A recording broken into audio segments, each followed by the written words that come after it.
What if the fear of uncertainty is the very thing making you rush decisions before clarity has fully formed?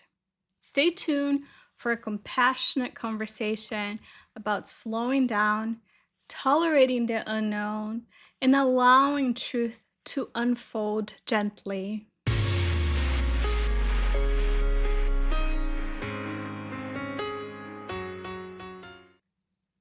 Welcome back to the Resilient MD, the podcast and YouTube channel where we have honest conversations about medicine, burnout, resilience, and how to care for others without losing ourselves in the process. I'm Dr. Anna McDowell, certified life coach, allergist, and your host. Today's episode is for anyone who has recently started seeing their life more clearly and immediately felt pressure to figure everything out. Because once awareness begins to emerge, many people start to panic. They think, what do I do now? Do I need to change everything? How long can I stay here? What if I'm wasting time? And what often happens is that the moment clarity appears, urgency rushes in right behind it. But today I want to talk about something deeply important. You do not need to be sure yet. And truthfully, this may be one of the hardest things for high achieving women to allow themselves to believe. One of the biggest misconceptions people have during periods of personal growth is believing that awareness immediately requires action. As soon as they realize something feels misaligned, something feels unsustainable, something no longer fits, they think they must instantly make a decision, create a plan, change careers, redefine their identity, fix everything immediately. But awareness and action are not the same thing. And confusing the two creates enormous unnecessary anxiety because suddenly every realization feels dangerous. You become afraid to even acknowledge your feelings honestly because your brain interprets awareness as if I admit this, then I'll have to blow up my life. But that's not true. Awareness is information, just information, not an emergency. Many high achieving women are deeply uncomfortable with uncertainty, not because they are weak, but because they were rewarded for competence, decisiveness, productivity, clarity, problem solving. You learn to reduce ambiguity quickly. See a problem, solve it, move forward. And this works beautifully in many professional environments. But emotional growth does not always work that way. Internal clarity often develops gradually, layer by layer. And when we rush toward premature certainty simply to relieve discomfort, we can accidentally disconnect from deeper truth that we're still unfolding. Sometimes people make dramatic decisions not because they are fully aligned, but because they cannot tolerate sitting inside uncertainty any longer. This is so important to understand compassionately. When you've been overwhelmed, emotionally exhausted, or chronically overextended for a long time, your nervous system naturally wants relief. So once awareness begins emerging, the brain often starts searching urgently for escape routes. You may suddenly fantasize about quitting immediately, moving away, changing everything, walking out, disappearing from all responsibility. And interestingly, sometimes people judge themselves harshly for these thoughts.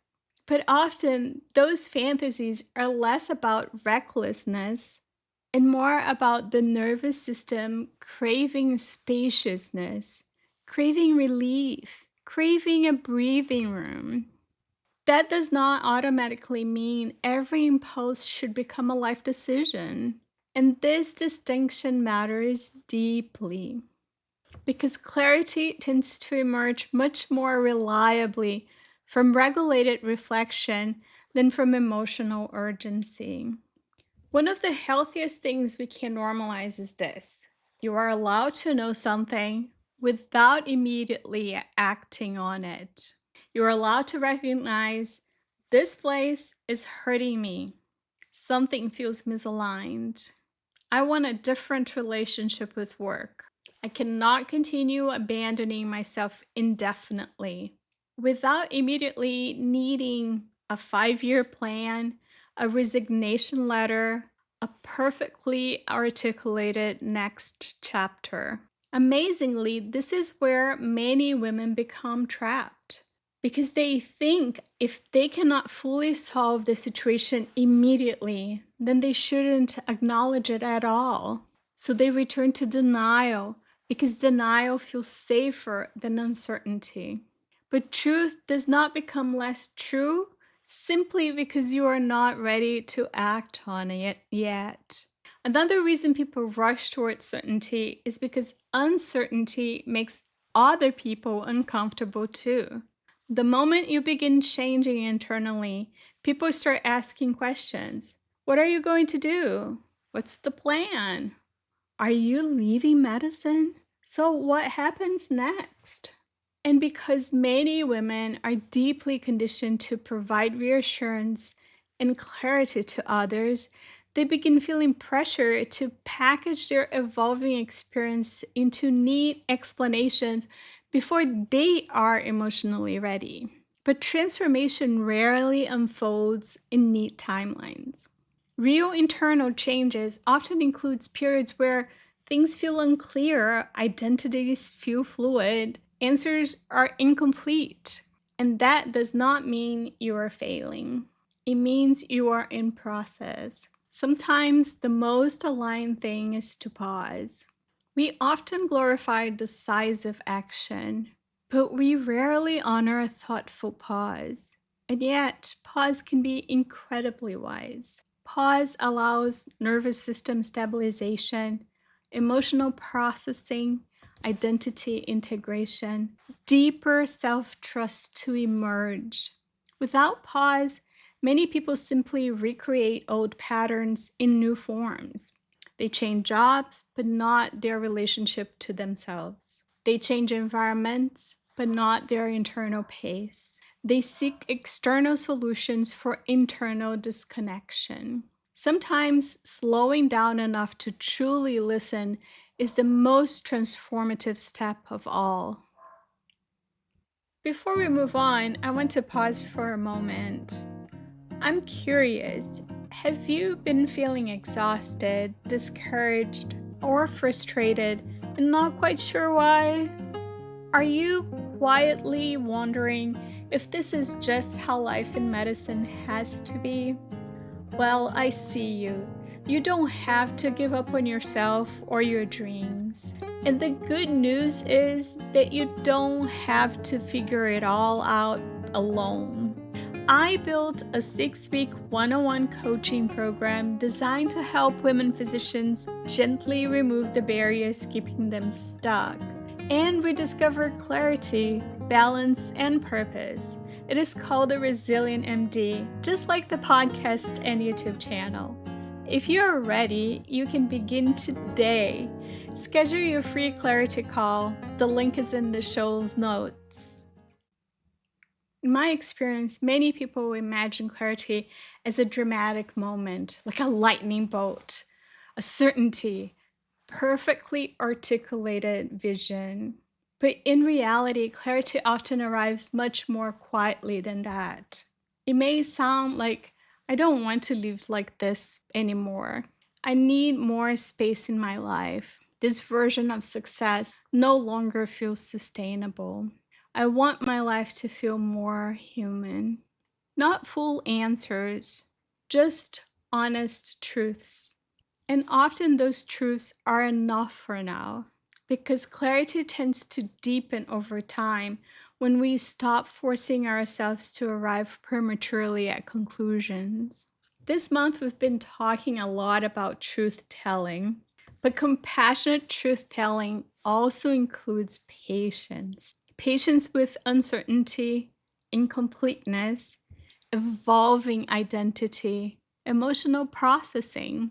You do not need to force certainty in order to validate your experience. And to be fair, some of the wisest decisions emerge slowly, not from panic, not from collapse, but from sustained self honesty over time.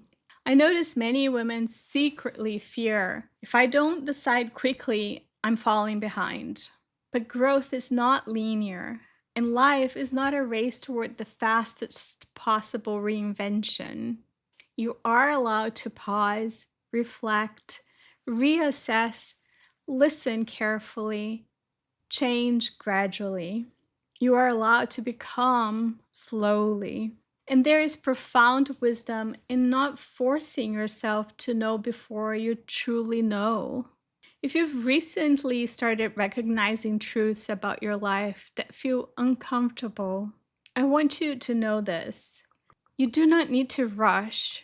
You do not need to panic. You do not need to force immediate certainty. Sometimes the healthiest thing you can do is allow the truth to settle gently inside you before deciding what comes next.